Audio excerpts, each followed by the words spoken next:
It wasn't the glowing eyes in the tree lean that broke me. It was the moment it opened its mouth, and instead of a growl, I heard my own mother's voice, calling me home. Nightbound Bloodline presents The Whistler of Black Creek Basin. What you are about to hear is not a folktale. It is a statement, given under a promise of anonymity, from a woman who trusted the woods her entire life. She is a geologist, a scientist who maps the bones of the earth. Her world is one of measurable data, of rock strata and core samples. She deals in absolutes. Or she did, until her survey took her into the remote, roadless expanse of the Black Creek Basin, and she learned that some maps have own buy spaces for a reason. She insists, as do we, that the entity she met there was real. It was intelligent, and it was hungry for more than just flesh. My name is, let's go with Alina. I'm 42 years old. I'm a senior field geologist with the Western Survey Corps. I've spent more nights in a tent than I have in my own apartment over the last 15 years. I've cataloged minerals in the Atacama Desert and taken core samples from the Alaska Range. I tell you this not to boast, but to establish a baseline. I am not a fearful person. I am not prone to fantasy. My job requires a cold, rational mind.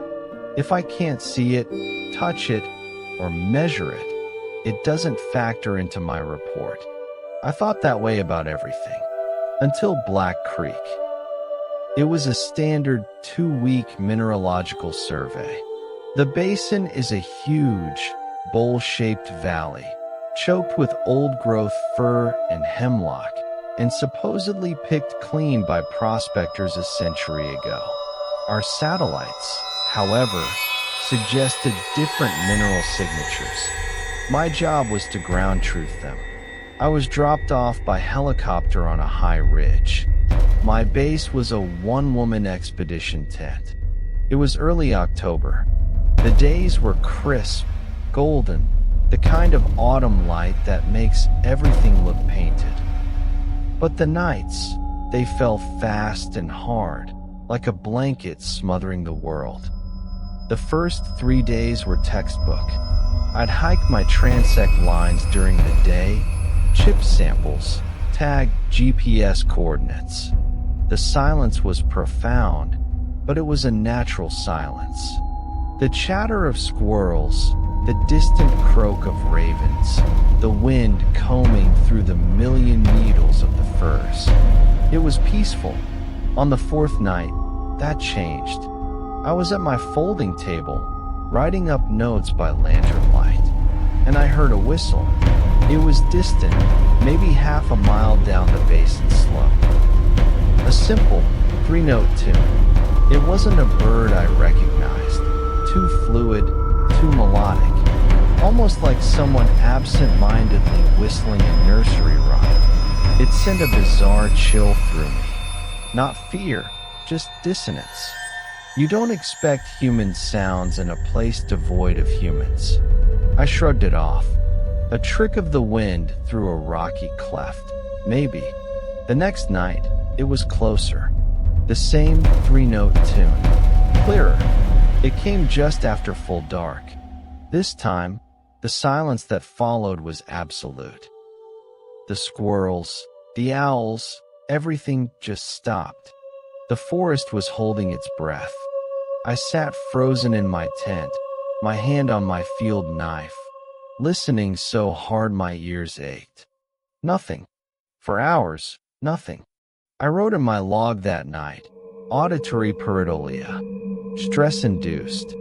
Recommend review upon return. The third night it whistled. It was just outside the ring of my firelight. I'd built a bigger fire, trying to push back the dark and my own unease.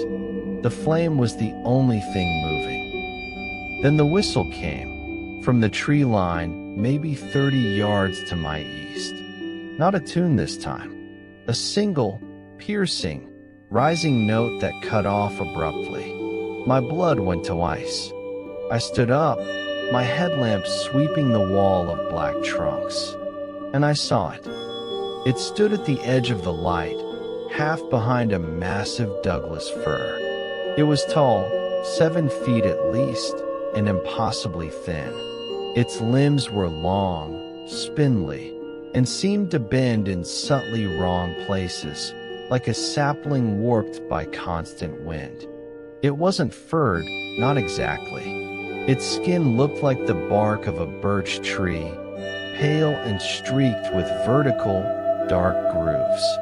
But it moved. It breathed. Its head was elongated, no visible ears, just smooth, bony planes tapering to a point. And its eyes, they weren't reflective. They were dull, matte black pits, like chips of obsidian set deep in that pale wood.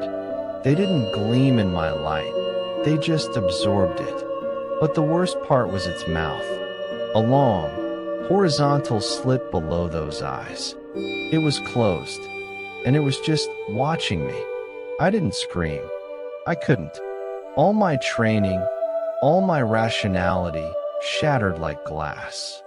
This was a thing that shouldn't be. It violated geometry, biology, everything. It took a step forward, not with a foot, but with a lower limb that ended in a tangled, root-like mass. It made no sound on the forest floor. None. I stumbled back, knocking over my camp stool. The sudden clatter seemed to startle it. Its head tilted, a slow, mechanical gesture. Then, from that slit of a mouth, a sound emerged. Not a whistle. It was the crackle and pop of my own campfire, replicated perfectly. Then, the sound of my zipper from when I'd opened my tent an hour before. It was learning, mimicking. "Get away," I shouted, my voice a ragged thing. The head tilted the other way. The mouth slit parted slightly, and out came my own voice, played back to me with a hollow, wooden resonance. "Get away." It took another step. I was backing toward my tent, toward my satellite phone. The creature moved parallel, keeping to the shadows at the light's edge. It was hurting me. I fumbled for the phone inside the tent, my eyes locked on its shape through the mesh window. It had stopped. It just stood there, a terrible, silent statue. I got the phone. No signal. Of course, the base and walls blocked everything. I was alone. For the rest of that night, it played with me. It would disappear. For 20 minutes, I'd hear nothing but the returning forest sounds, and I'd dare to hope it was gone. Then, from a different direction, I'd hear the 3-note whistle, or the sound of my own frantic breathing, amplified. Or once, a perfect mimic of my helicopter's rotor wash, a sound that filled me with a crushing, false hope before dying into silence. It was learning my sounds, my hopes, my fears, and feeding them back to me. It was cataloging me. At first light, it was gone. The forest was peacefully, normally loud with dawn bird song. I didn't pack. I abandoned everything. My samples, my tools, my tent. I just ran.